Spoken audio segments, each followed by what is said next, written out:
I went to Spain a few months ago, and I had the best foie gras of my life, the best culinary experience of my life. Because what I saw, I'm convinced, is the future of cooking. Ridiculous, right? I mean, foie gras and future of cooking. There's not a food today that's more maligned than foie gras, right? I mean, it's crucified. It was outlawed in Chicago for a little while. It's pending here in California and just recently in New York. It's like, if you're a chef and you put it on your menu, you risk being attacked. Really, it happened here in San Francisco to a famous chef. And I'm not saying that there's not a rationale for being opposed to foie gras. The reasons usually just whittle down to the gavage, which is the force feeding. Basically, you take a goose or a duck and you force feed a ton of grain down its throat. More grain in a couple of weeks than it would ever get in a lifetime. Its liver expands by 8 times. Suffice to say, it's not the prettiest picture of sustainable farming. The problem for us chefs is that it's so freaking delicious. I mean, I love the stuff. It is fatty, it's sweet, it's silky, it's unctuous. It makes everything else you put it with taste incredible. Can we produce a menu that's delicious without foie gras? Yeah, sure. You can also bike the Tour de France without steroids, right? Yeah. Not a lot of people are doing it, and for good reason. So a couple months ago, a friend of mine sent me this link to this guy, Edoardo Souza. Eduardo's doing what he calls natural foie gras. Natural foie gras. What's natural about foie gras? To take advantage of when the temperature drops in the fall, geese and ducks gorge on food to prepare for the harsh realities of winter. Right? And the rest of the year, they're free to roam around Eduardo's land and eat what they want. So no gavage, no force feeding, no factory-like conditions, no cruelty. And it's shockingly not a new idea. His great-granddad started Pateria de Souza in 1812. And they've been doing it quietly ever since. That is, until last year, when Eduardo won the Coup de Coeur, the coveted French gastronomic prize. It's like the Olympics of food products. He placed first for his foie gras. Big problem. As he said to me, that really pissed the French off. Said it sort of gleefully. It was all over the papers. I read about it. It was in Le Monde. Spanish chef accused, and the French accused him, Spanish chef accused of cheating. They accused him of paying off the judges. They implicated actually the Spanish government, amazingly. Huh? Amazing. Huge scandal for a few weeks. Couldn't find a shred of evidence. You look at the guy, he doesn't look like a guy who is paying off French judges for his foie gras. So it died down, and then very soon afterwards, new controversy. He shouldn't win because it's not foie gras. It's not foie gras because it's not gavage. There's no force feeding. So by definition, he's lying and should be disqualified. As funny as it sounds articulated now and reading about it, actually we had talked about it before this controversy, I would have said, that's kind of true. You know, foie gras, by definition, force feeding, it's gavage, and that's what you get when you want foie gras. That is, until I went to Eduardo's farm in Extremadura, 50 miles north of Sevilla, right on the Portugal border. I saw firsthand a system that is incredibly complex, and then at the same time, everything beautiful in nature is utterly simple. And he said to me, really from the first moment, my MO, my life's work is to give the geese what they want. He repeated that about 50 times in the 2 days I was with him. I'm just here to give the geese what they want. Actually, when I showed up, he was lying down with the geese with his cell phone, taking pictures of them, like his children, in the grass. Amazing. He's really just in love with his geese. He's at one with it. He's the goose whisperer.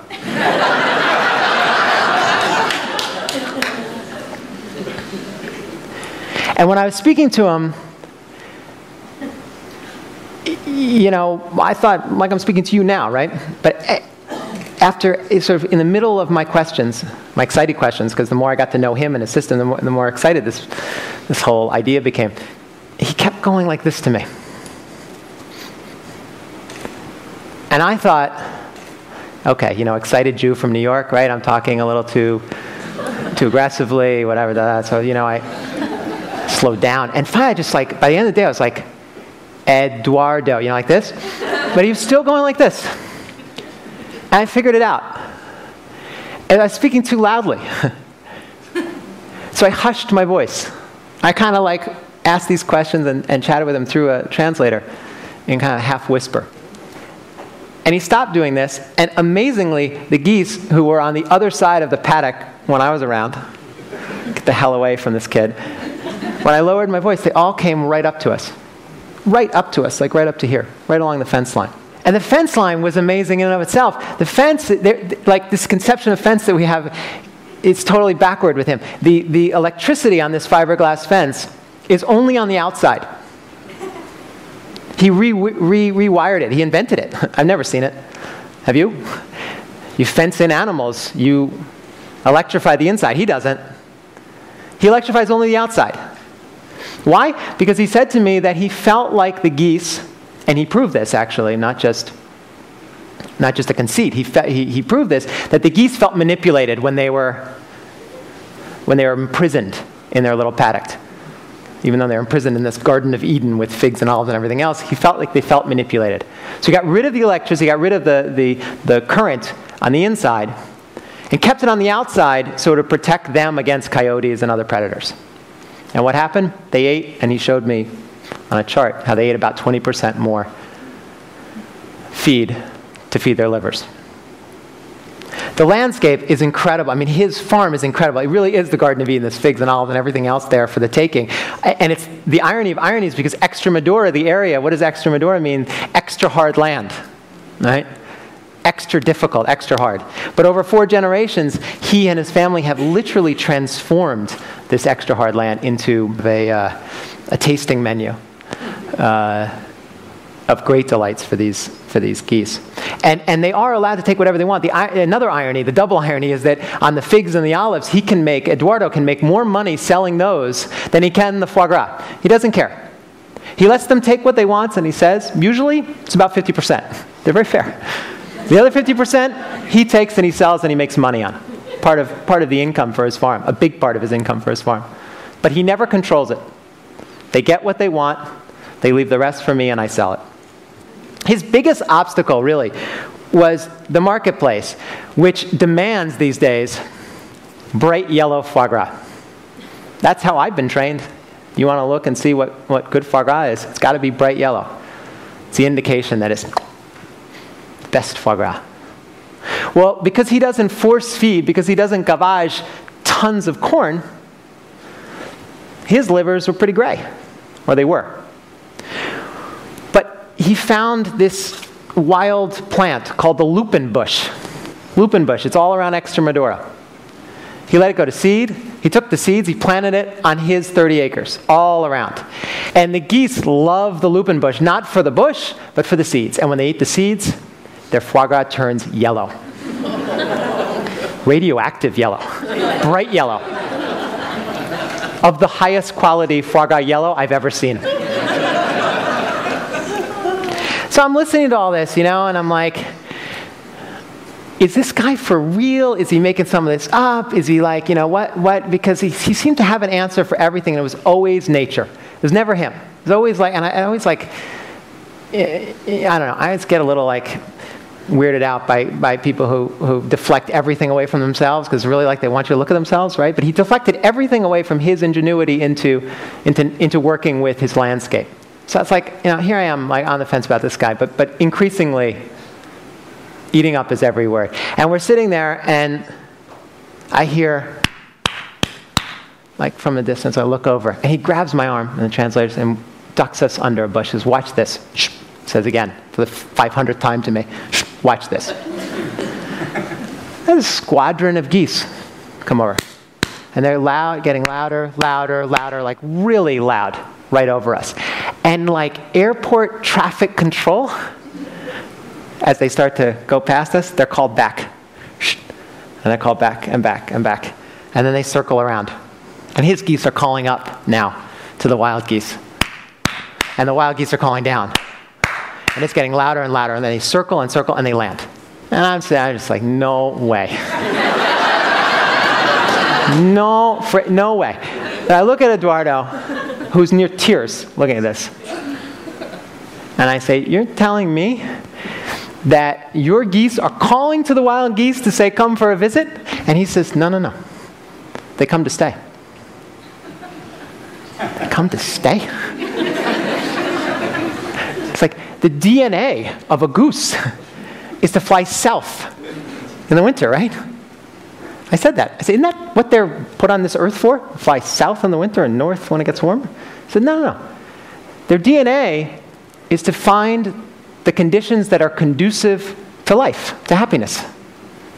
They find it here. They don't need anything more. They stop, they mate with his domesticated geese, and his flock continues. Think about that for a minute. That's brilliant, right? I mean, imagine a hog farm in like North Carolina, and a wild pig comes upon a factory farm and decides to stay. So how did it taste? We finally got to taste it before I left. He took me to his neighborhood restaurant, and he served me some of his foie gras, confit foie gras. It was incredible. And the problem with saying that, of course, is that, you know, at this point, it like risks hyperbole like really easily. And I'd like to make a metaphor, but I don't have one really. I was drinking this guy's Kool-Aid so much, like he could have served me goose feathers, and I would have been like, "This guy's a genius." You know, I'm really in love with him at this point. But it truly was the best foie gras of my life, so much so that I don't think I had ever really had foie gras until that moment. I had something that was called foie gras. But this was transformative, really transformative. And I say to you, I might not stick to this, but I don't think I'll ever serve foie gras on my menu again because of that taste experience with Eduardo. It was sweet, it was unctuous, it had all the qualities of foie gras, but its fat had a lot of integrity and a lot of honesty, and you could taste herbs, you could taste spices. I mean, I kept saying, I said, I swear to God I tasted star anise. I was sure of it, and I'm not like some super taster, but I can taste things. There's 100% star anise. No, and then I started like going down the spices, and then finally I was like, okay, salt and pepper. Thinking, he salted and peppered his liver, but no, he takes the liver when he harvests the foie gras, he sticks them in this jar, and he confits it. No salt, no pepper, no oil, no spices. I said, what? He said, we went back out for the final tour of the farm, and he showed me the wild pepper plants and the plants that he made sure exist on his farm for salinity. He doesn't need salt and pepper, and he doesn't need spices because he's got this potpourri of herbs and flavors that his geese love to gorge on. I turned to him like sort of at the end of the meal, and it's a question I'd asked several times, and he kind of hadn't answered me directly, but I said at the end of the meal, look, you're in Spain. Some of the greatest chefs in the world are in Ferran Adria, the preeminent chef of the world today, not that far from you. How come you don't give him this? How come no one's really heard of you? And it may be because of the wine, or maybe because of my excitement, he answered me directly, and he said, because chefs don't deserve my foie gras. And he was right. He was right. Chefs take foie gras and they make it their own. They create a dish where all the vectors point at us. With Eduardo, it's about the expression of nature. And as he said, I think fittingly, it's a gift from God, with God saying, you've done good work. Simple. I flew home. I'm on the flight with my little black book. I took, pages and pages of notes about him. I really was moved.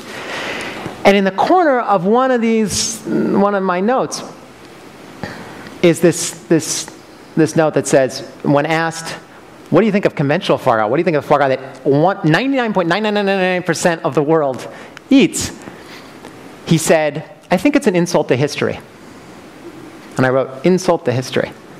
And I'm on the plane, and I'm just tearing my hair out. It's like, why didn't I follow up on that? What the hell does that mean? Insult to history.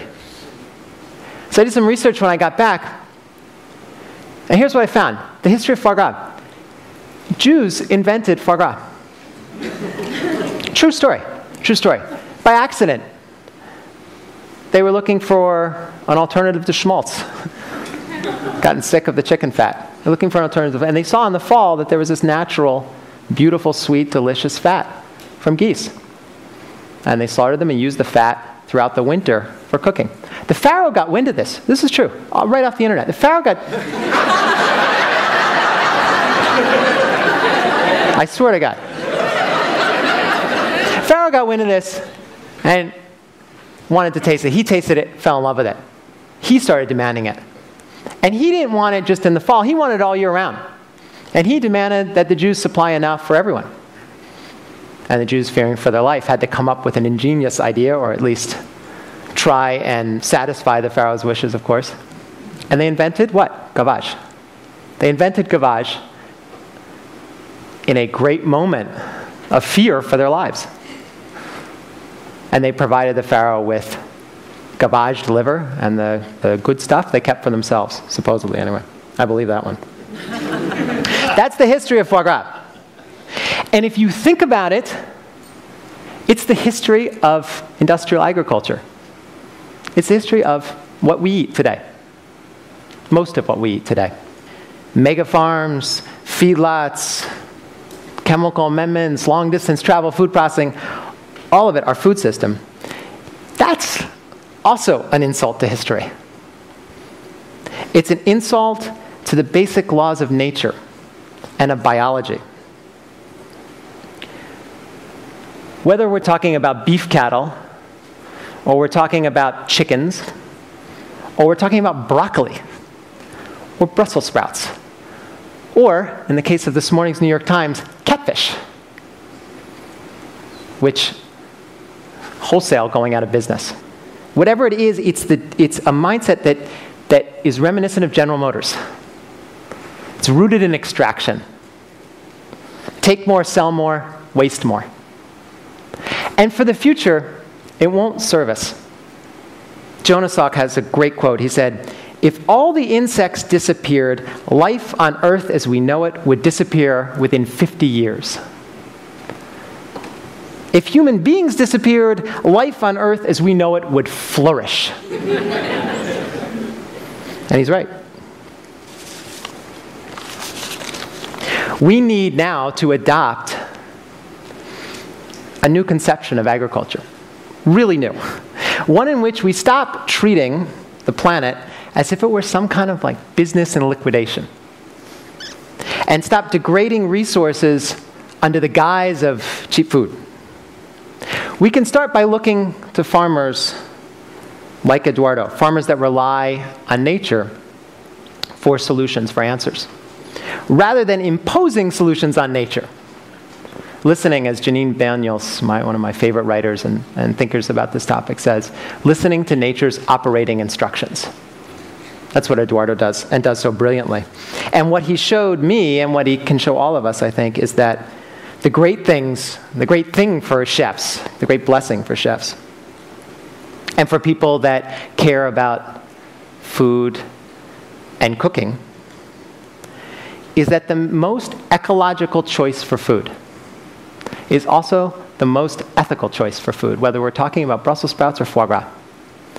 And it's also almost always, and I haven't found an example otherwise, but almost always the most delicious choice. That's serendipitous. Thank you.